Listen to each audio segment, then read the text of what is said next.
इतिहास में कुछ जन्म सिर्फ तारीख नहीं होते, वे चेतावनी होते हैं। वे बताते हैं कि आने वाला समय चुप नहीं रहेगा। ऐसा ही एक जन्म हुआ था 19 फरवरी 1630 को।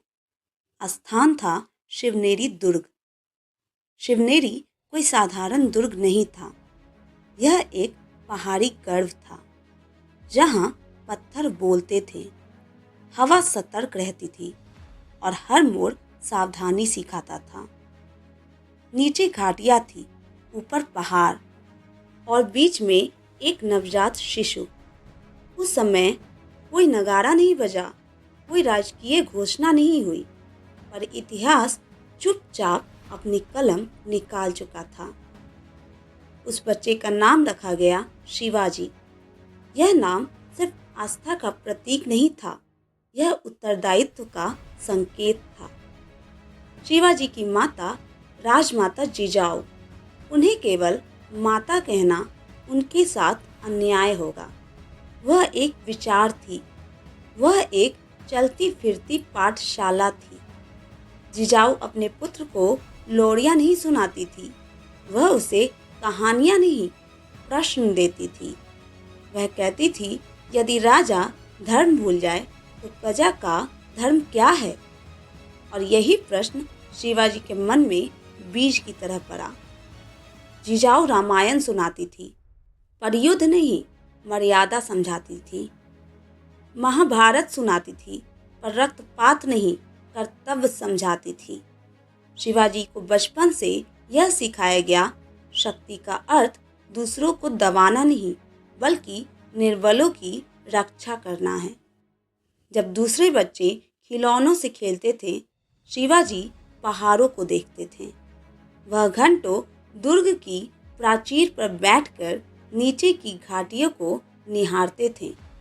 उनकी आंखें सिर्फ सुंदरता नहीं देखती थी, वे रास्ते, घुमाव और छुपने की जगह देखती थी। यहीं से शिवाजी ने बिना किताब के रणनीति पढ़नी शुरू कर दी। वह समझने लगे, ऊंचाई केवल गौरव नहीं होती, यह सुरक्षा होती है। संकरा रास्ता कमजोर नहीं होता, वह शक्ति बन सकता है।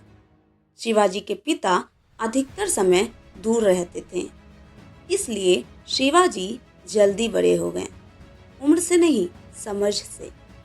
उन्होंने देखा कैसे आसपास के क्षेत्र बार बार शासकों के बीच खिलौने की तरह बदलते थे। आज यह सुल्तान, कल वह सरदार, और हर बार पीसती थी जनता। यहीं शिवाजी ने पहली बार अपने भीतर एक निर्णय को जन्म लेते महसूस किया, यह भूमि किसी की जागीर नहीं है। शिवाजी ने स्वराज शब्द किसी सभा में नहीं सुना, उन्होंने इसे अपनी माँ की आंखों में देखा। उन्होंने इसे किसानों के झुके हुए कंधों में देखा। उन्होंने इसे लूटे हुए गांव की खामोशी में सुना। और एक दिन बाल शिवाजी ने अपनी माँ से पूछा, क्या हम अपना राज बना सकते हैं? जिजाऊ ने तुरंत उत्तर नहीं दिया। उन्होंने कहा, पहले अपने भीतर राज बनाओ। यही वाक्य शिवाजी का पहला संविधान बना। एक घटना अक्सर साधारण लगती है, पर भविष्य की दिशा तय कर देती है। एक बार कुछ सैनिक एक स्त्री को अपमानित कर रहे थे। बाल शिवाजी डरे नहीं, उन्होंने रोका। सैनिक हंसे, पर शिवाजी नहीं हटे। यह कोई युद्ध नहीं था, यह कोई विजय नहीं थी, यह चरित्र की परीक्षा थी। और यहीं शिवाजी ने पहली बार सिद्ध किया, साहस उम्र नहीं देखता। यह कहानी किसी राजा के जन्म की नहीं है, यह कहानी है एक विचार के जन्म की। यह विचार अभी छोटा है, नाजुक है, पर जीवित है। और इतिहास जानता है, जब विचार जीवित रहता है तो साम्राज्य अस्थायी हो जाते हैं। आगे यह बालक सिर्फ सोचेगा नहीं, वह कदम उठाएगा। पहाड़ अब उसके मित्र बनेंगे, किले उसके हथियार, और गुरिल्ला युद्ध उसकी भाषा।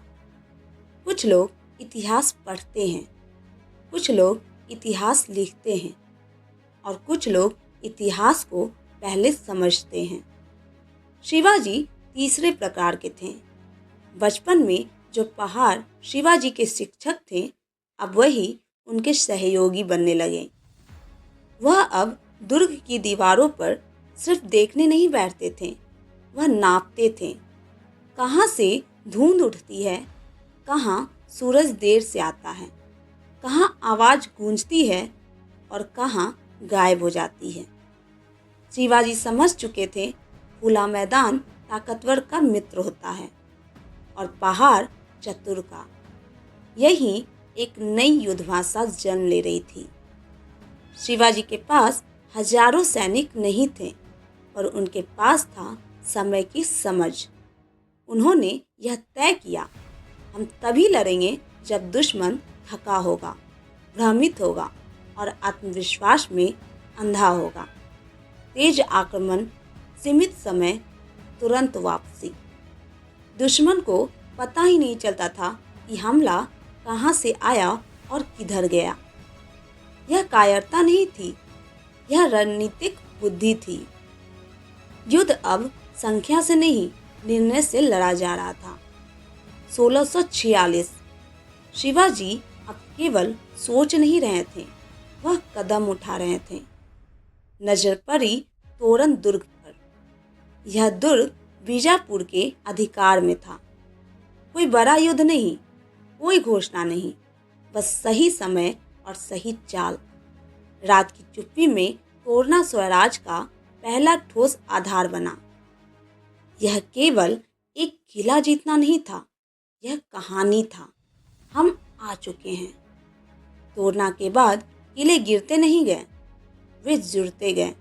राजगढ़, कोंढाना, पुरंदर, हर किले के साथ शिवाजी एक गलती नहीं करते थे। वह लूट नहीं करते थे, वह व्यवस्था बनाते थे। अनाज का भंडारण, जल का प्रबंध, सैनिकों का अनुशासन। शिवाजी मानते थे किला केवल युद्ध के लिए नहीं होता, वह संकट के समय जनता का आश्रय होता है। यहीं से लोगों का विश्वास पत्थरों से भी मजबूत होने लगा। बीजापुर दरबार हंस रहा था। उन्होंने कहा, यह पहाड़ी सरदार ज़्यादा दिन नहीं टिकेगा। उन्होंने गलती की। उन्होंने शिवाजी को केवल योद्धा समझा, राजा नहीं। उन्होंने सोचा कुछ सैनिक भेज देंगे तो बात खत्म हो जाएगी, पर उन्हें यह नहीं पता था शिवाजी युद्ध नहीं लड़ रहे थे, वह तंत्र बना रहे थे। अब शिवाजी छिपे नहीं थे, उनका नाम दरबारों में गूंजने लगा और यही पहली खुली चुनौती थी। छोटे संघर्ष हुए, छोटे आक्रमण, पर हर बार नतीजा एक। दुश्मन थका, भ्रमित और क्रोधित, और शिवाजी शांत, क्योंकि उन्हें पता था क्रोध रणनीति को अंधा कर देता है। इस भाग में कोई बड़ा युद्ध नहीं हुआ, कोई सिंहासन नहीं हिला, लेकिन इतिहास के नीचे जमीन खिसक चुकी थी। पहाड़ अब चुप नहीं थे, किले अब पत्थर नहीं थे, और शिवाजी अब केवल एक साहसी युवक नहीं थे, वह एक उभरती हुई शक्ति थे। आगे यह शक्ति सीधे टकराएगी एक ऐसे व्यक्ति से जो समझता था कि ताकत सब कुछ है, और वही होगा इतिहास का सबसे नाटकीय मोड़। इतिहास में कुछ दिन सामान्य दिखते हैं, लेकिन जब वे बीत जाते हैं तो सदियों तक उनकी गूंज सुनाई देती है। प्रतापगढ़ का दिन ऐसा ही एक दिन था। बीजापुर के दरबार में बेचैनी थी। एक पहाड़ी सरदार लगातार किले ले रहा था, रास्ते काट रहा था, और सबसे खतरनाक बात, लोगों का विश्वास जीत रहा था। यह अब केवल विद्रोह नहीं रहा। और तब एक नाम लिया गया, अफजल खान। लंबा कद, भारी शरीर, युद्धों का अनुभव। उसे लगा यह छोटा सरदार मुलाकात में ही टूट जाएगा, जब यह समाचार शिवाजी तक पहुंचा तो उन्होंने तलवार नहीं उठाई, उन्होंने सोचना शुरू किया। उन्होंने समझ लिया यह युद्ध मैदान में नहीं होगा। शिवाजी जानते थे अफजल खान बल पर भरोसा करता है और जहां शत्रु सिर्फ बल देखता है वहीं बुद्धि की सबसे ज़्यादा ज़रूरत होती है। शिवाजी ने मुलाकात के लिए स्थान चुना। प्रतापगढ़, घने जंगल, संकरे रास्ते, ऊंचाई। यह जगह युद्ध के लिए नहीं, जाल के लिए थी। शिवाजी जानते थे जहां शत्रु अपना संतुलन खो दे वहीं उसका अंत लिखा जाता है। अफजल खान विश्वास का मुखौटा पहन कर आया। उसने संदेश भेजा, मैं दोस्ती चाहता हूँ। शिवाजी ने उत्तर दिया, मैं शांति चाहता हूँ। पर दोनों जानते थे यह शांति केवल शब्दों में है। शिवाजी ने अपने शरीर पर कवच पहना, कमर में बाघनख। यह डर नहीं था, यह तैयारी थी। दोनों आमने सामने आए, गले मिलने का नाटक, और उसी क्षण अफजल खान ने विश्वासघात किया। पर शिवाजी तैयार थे। बाघनख चमका। यह एक सेकंड का काम था पर असर सदियों का। अफजल खान गिरा और उसी क्षण प्रतापगढ़ गूंज उठा। यह केवल एक व्यक्ति की मृत्यु नहीं थी, यह घोषणा थी, स्वराज अब पीछे नहीं हटेगा। यह संकेत था। पहाड़ों से मराठा सैनिक उतर पड़े। घात, तेज हमला, पूर्ण भ्रम। बीजापुर की सेना समझ ही नहीं पाई कि युद्ध कब शुरू हुआ और कब समाप्त। यह युद्ध संख्या से नहीं, समन्वय से जीता गया। शिवाजी ने जीत के बाद कुछ ऐसा किया जो उन्हें सिर्फ योद्धा नहीं, महान शासक बनाता है। अफजल खान के परिवार को सुरक्षा दी गई, स्त्रियों का सम्मान बरकरार रखा गया। शिवाजी ने सिद्ध किया विजय का अर्थ क्रूरता नहीं होता। प्रतापगढ़ के बाद कुछ बदल गया। दरबार डर गए, लोग जाग गए, और शिवाजी वह शांत रहे, क्योंकि वह जानते थे असली युद्ध अभी बाकी है। आगे यह संघर्ष अब केवल किलों तक सीमित नहीं रहेगा, अब टकराव होगा साम्राज्य से।